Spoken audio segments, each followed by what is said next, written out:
first of all, I'd like to say thank you so much for agreeing to be interviewed for Woman's Voice, the magazine for modern ladies.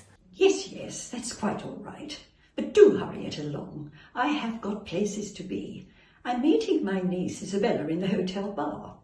Could I just congratulate you on your engagement? It is such wonderful news. My engagement? What are you talking about? I'm not engaged. Where did you hear that? Oh, I must have got that wrong. I must have misunderstood. I do apologise. Our readers simply adore your books, as do I. Your romances are so much more pleasant to read than Mrs. Christie's crime novels, although obviously I'm a big fan of hers too. All female authors inspire me. Sorry, where was I? Oh yes, where'd you get the ideas for your stories from? From life, dear. I've seen a lot of things in my time, and I'm a very perceptive woman. I simply know what makes a good story. Of course. Affairs of the Heart is such an amazing book and was obviously such a big seller for you. Could you tell our readers if you based the characters of Agnes and Sebastian on anyone you know? Their love story is so remarkable. It had such a perfect ending. When Sebastian finally got back to Agnes and proposed to her in the cornfield in the rain, well, it was sublime. I was so overcome with emotion when I read it. It's simply my favourite book ever. Thank you. No, Agnes and Sebastian's was just figments of my imagination, that's all. Will you be publishing a new book soon? Our readers would be so delighted if you were. We are all desperate for a new romantic saga. Actually, this can be an exclusive for your ladies' magazine. I have got plans for a new book. I'm going to start writing it here, in fact, while I'm in London. That is so exciting. Our readers will be delighted to hear that. I'm actually a bit of an aspiring writer myself. I've written a few chapters of something. I don't suppose you'd be kind enough to have a look at it for me, would you? Maybe you could give me some advice. Don't be so ridiculous. I haven't got time for that sort of thing. Now, do you have any more questions? Yes, of course. Just one more question then, Mrs. Langmore. Could you tell us about any of the characters in your new book? It will be hard to top Agnes and Sebastian's love story. Well, actually, it's about Agnes and Sebastian. I'm going to continue their story. Before the wedding can actually take place, Sebastian meets another girl, someone more befitting of his position. He falls in love with her and jilts Agnes at the altar. Then he marries his new love, and Agnes dies all alone of a broken heart. It's a kind of cautionary tale how unsuitable love matches never work out, as it were. But, Mrs. Langmore, you can't do that. Agnes and Sebastian were meant to be together. He went through so much to be with her. Their love story was perfect. You can't take that away from them. Our readers, your fans, they won't like that. I can do exactly as I like. The sequel to Affairs of the Heart will guarantee me a big advance royalties check. Now, if you'll excuse me, I must go. You've taken up quite enough of my time already. Goodbye. But that isn't right. Sebastian would never do that to Agnes. He loves her with all his heart. He'd never marry someone else. You can't ruin their love story. I won't let you. You can't write that book. You just can't.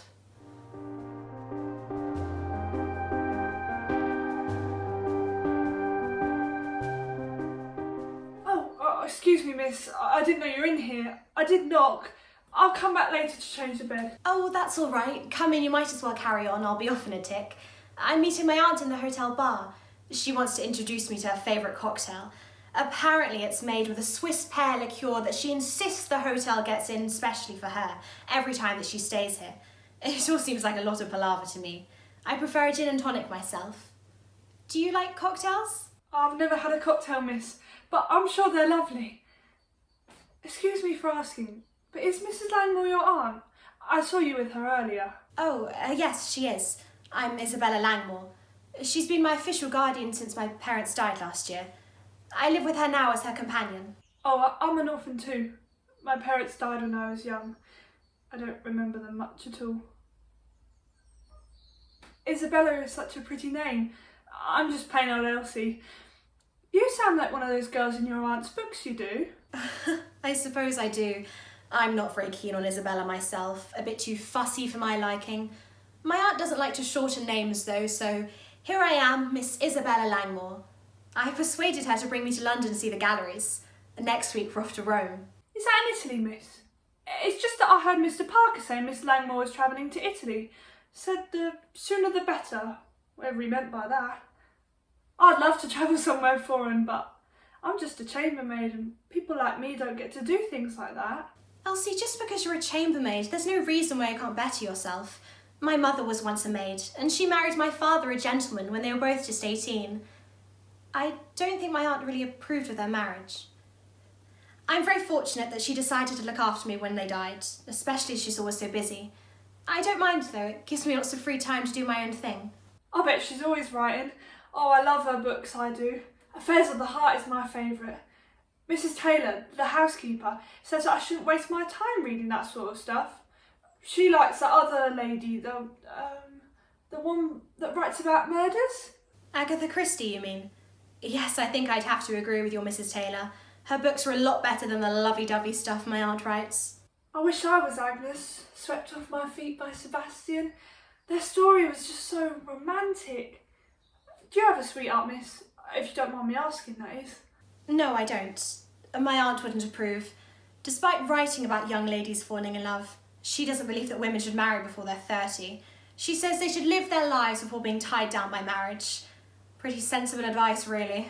She sounds like she cares a lot about you. I wish someone cared about me like that.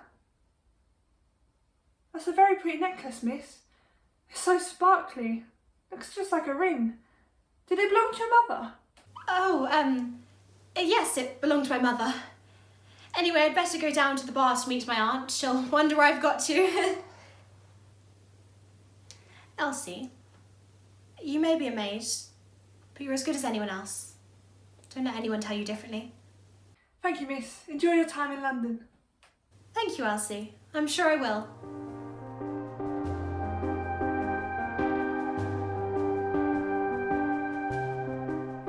How can I help you, Miss Taylor?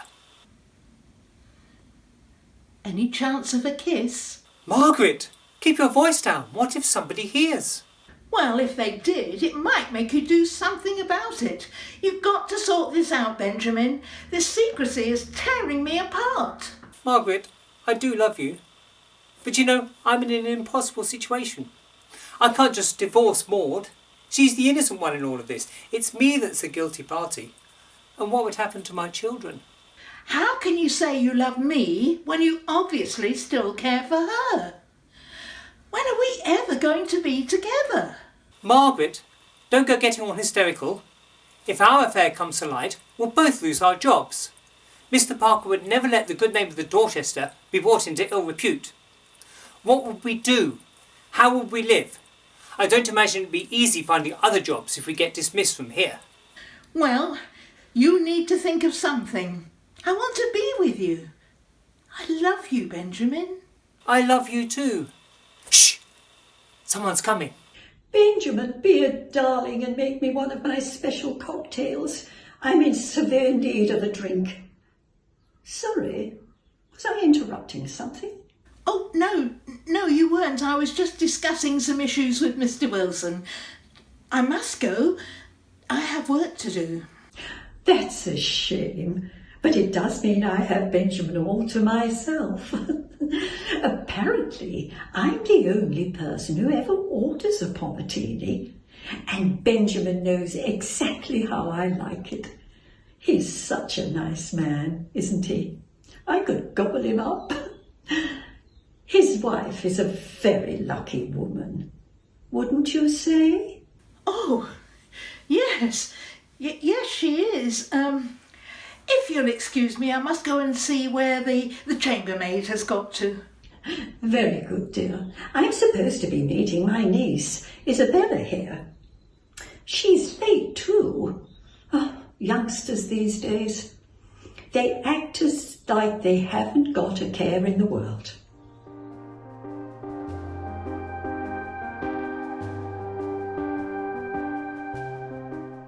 I say, Henry, yes, can you arrange for some champagne to be sent up to my room? I'm going to be celebrating. Yes, sir, of course. May I ask what you are celebrating? I'm going to be married to the love of my life. Congratulations, sir. I'm glad someone is happy. Women always tend to cause me trouble. Well, one in particular does anyway. We're obviously not treating them right, Henry. Take my advice, you have to be assertive with them. Show them who's boss. They like that. Clarissa can be a feisty woman, but she's a pussycat, really. Clarissa? You're engaged to Mrs. Langmore? Oh, yes, of course. Oh, here she comes now. Clarissa, darling, I've been looking for you. I'll leave you to it. Congratulations on your engagement, Mrs. Langmore. Bertram, what on earth is he talking about? He is the second person today who's congratulated me on my engagement. What is going on? Clarissa, darling, please, call me Bertie. Anyway, didn't you get my note? Well, I love you. I don't want you to marry me. Don't be ridiculous, Bertram. I'm not going to marry you. What are you thinking? We have been friends for years, that's all there is to it. I've been married once and that was enough. I shall continue enjoying my widowhood. Clarissa, I want to make you happy. I thought you felt the same way. I know that low-down husband cheated on you, but you've got every right to be, well, cautious. But you must know that I'd never do that. Well, I love you too much. Is there someone else? Please tell me there isn't someone else. Bertram, that's none of your business. You've obviously mistaken our friendship for something else. I think it's best we don't meet again. But Clarissa, I love you. You're all that I think about. Marry me, I'm begging you. Is it because you've taken on Isabella as your ward? Surely she'd be married off soon enough anyway. Bertram, you can be quite insufferable sometimes. Isabella isn't going anywhere anytime soon. I have forbade her to marry before she is 30. I have told her if she does, I will write her out of my will. I cannot have history repeating itself. You know what happened to her parents. Anyway, it's nothing to do with her. I do hope you're not going around telling everyone we're engaged, because you're going to look very silly when I deny it. But Clarissa, you're my life. Please reconsider. I've told rather a few people. I'll be humiliated if they find out that you've turned me down. That's your problem, I'm afraid. Goodbye, Bertram. But I love you. How can you do this to me? There's another man. There must be. I just know it.